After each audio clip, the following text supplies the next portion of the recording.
Good afternoon. This is the genealogy radio show that is keeping you in the loop. Hi, hello. This is Shannen O'Grady speaking.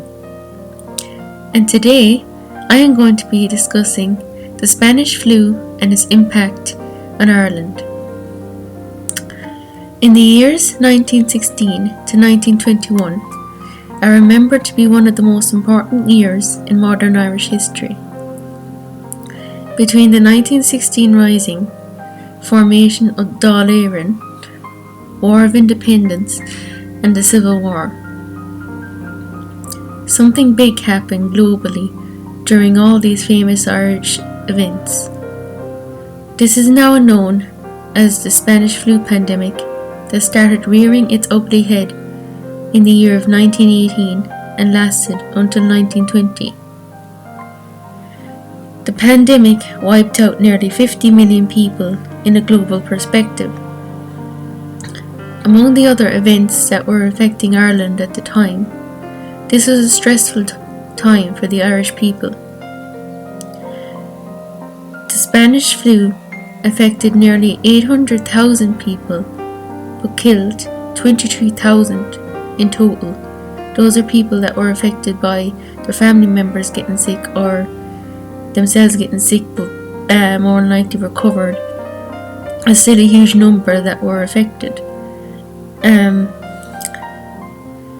If one was to compare the death rates of the war as well as the Spanish flu pandemic,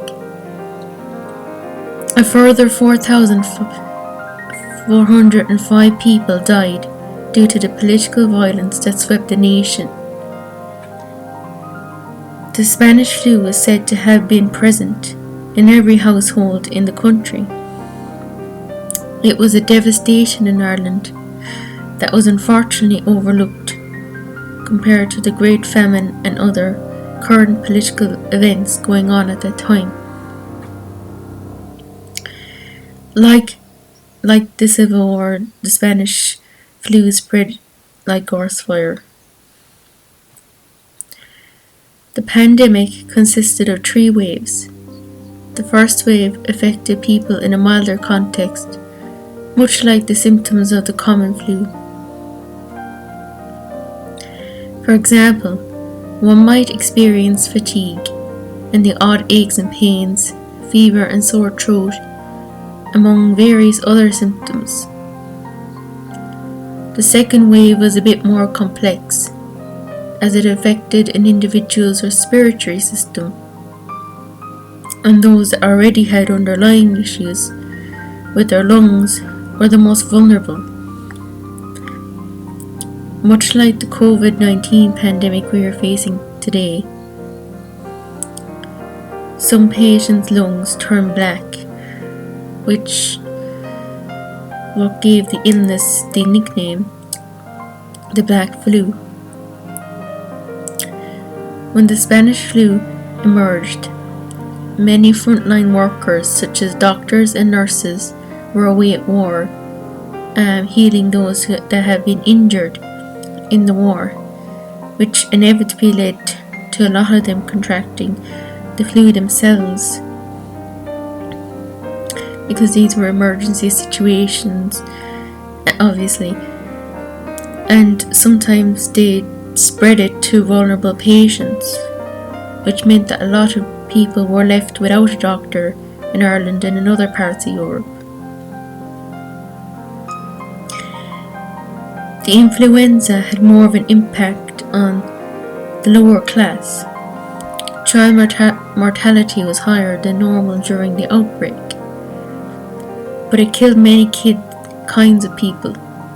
Like the current pandemic, the Spanish flu affected people in the public service, more such as teachers, healthcare workers, postmen, shopkeepers, and a number of other professions, that deal with human contact initially.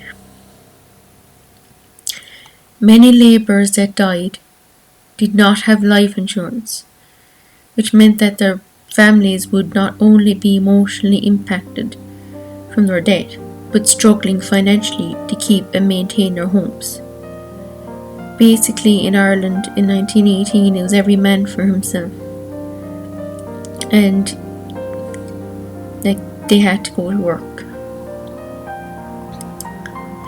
For instance, a woman who became recently widowed due to her husband dying from the black flu would probably send her children, if they had too many, that is, to go live with another family member or family friend for a while.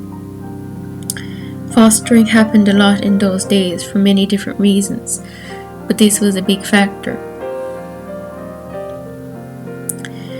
People in urban Ireland were also affected greatly by this. Amongst other diseases, people lived in fear. The 1910s were already huge in Ireland because of the Industrial Revolution. In reference to my presentation on the 1911 census, when I wrote about the social history of Ireland in that year, Dublin was the poorest city in the UK, which meant that the majority of people lived in inner city slums, otherwise known as tenement buildings, which were the old type of high-rise apartments during the Industrial Revolution.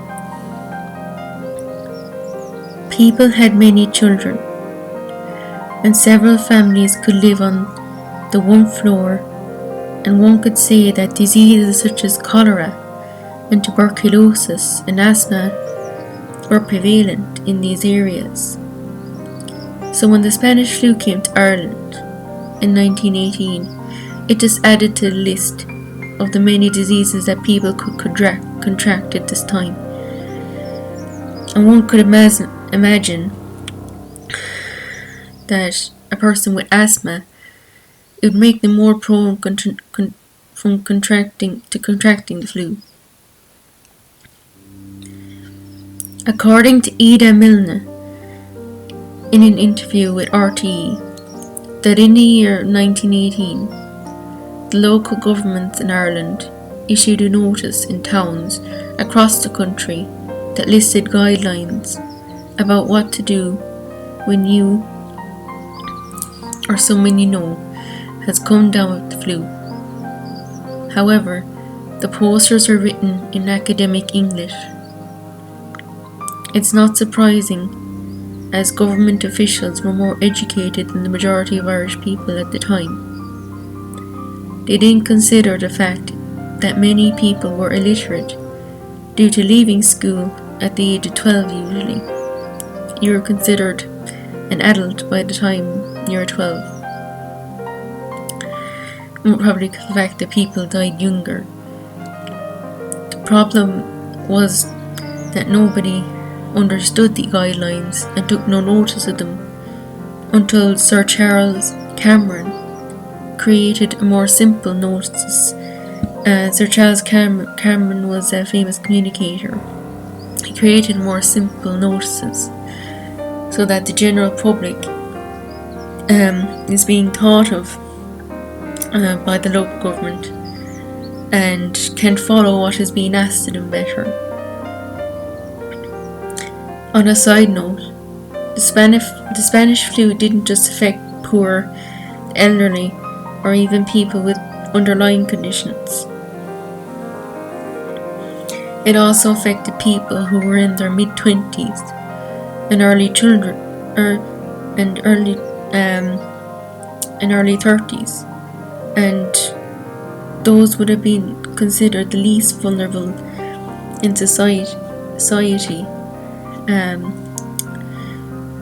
that would have contracted the flu and killed them off. Those people typically would have had children, and the children, if they're lucky, would have been fostered by a family member or friend, but a lot of time would be left with no family and placed in workhouses or care homes. The Spanish flu is thought to have its origins in Europe, the Asian continent, and North America, but technically it is still unknown what country specifically the influenza started in. The first person to test positive for the Spanish flu was from Fort Riley, Kansas, on the 11th of March 1918. Some scientists, as well as the general population, have theorized that soldiers involved in World War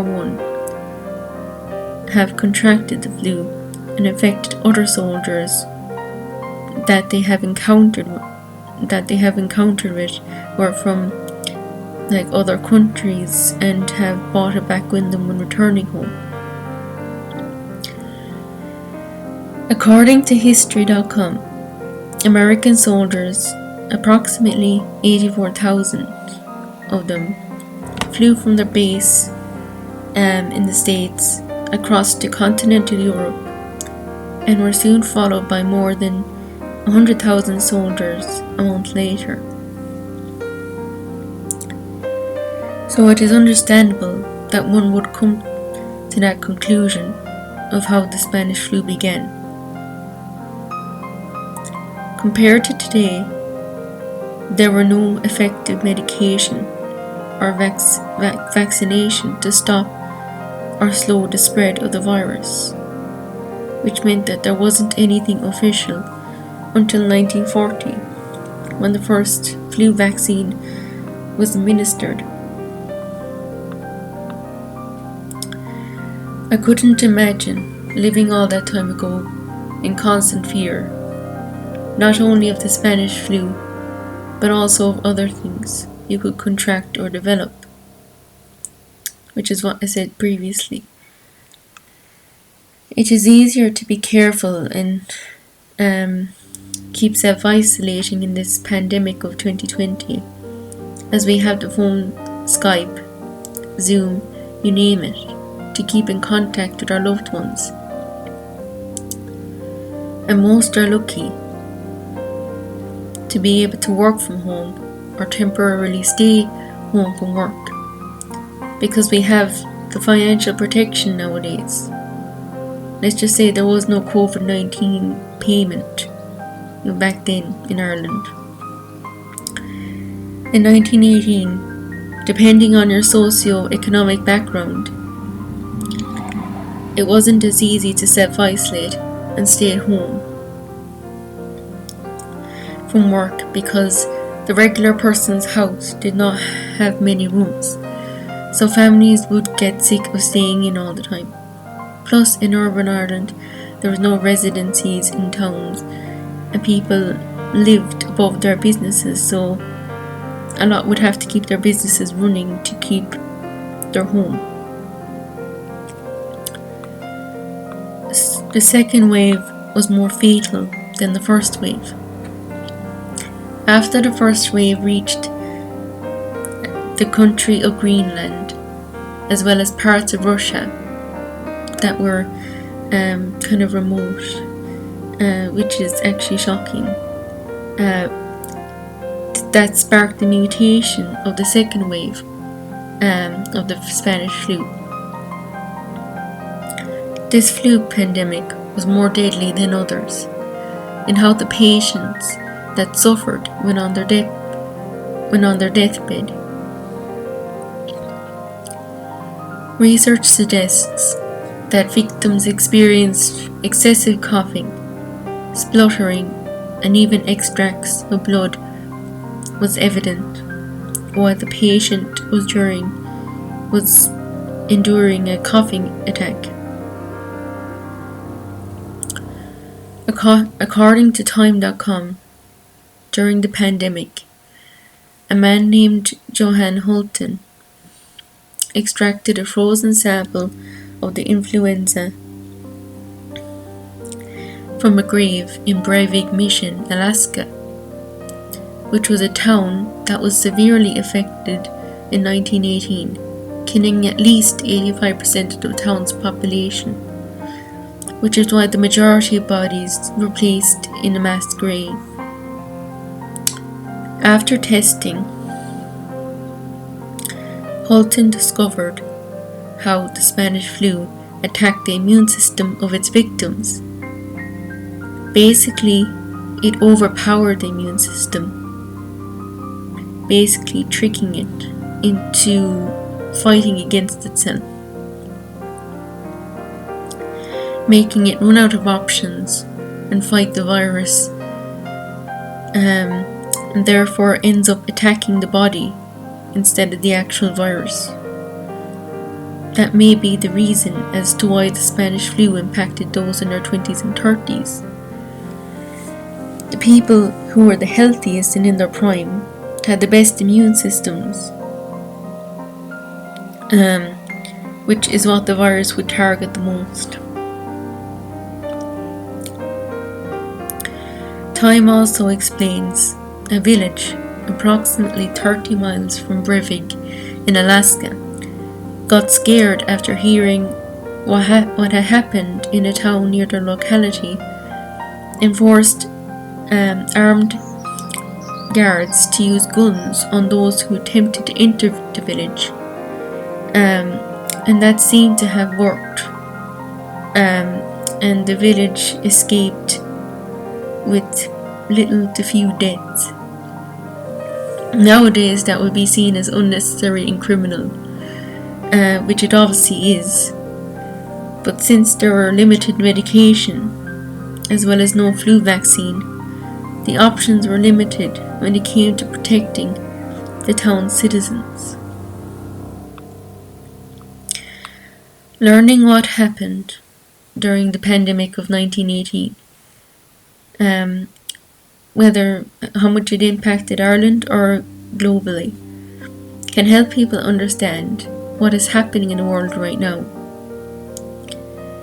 And referencing back to what I said previously, that there is so much to be grateful for nowadays, realizing how little people around the world had in 1918 compared to now, but their descendants lived to tell the story of how their ancestors survived the Great Flu pandemic.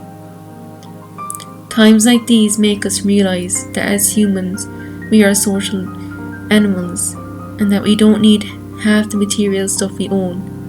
Just the basic and support from others are what we need. It is important to look back on the healthcare workers that risked their lives at the time, and admire the healthcare workers now that are putting their lives on the front line to help others. Thank you for listening, everyone, and remember, stay home and stay safe. Thank you.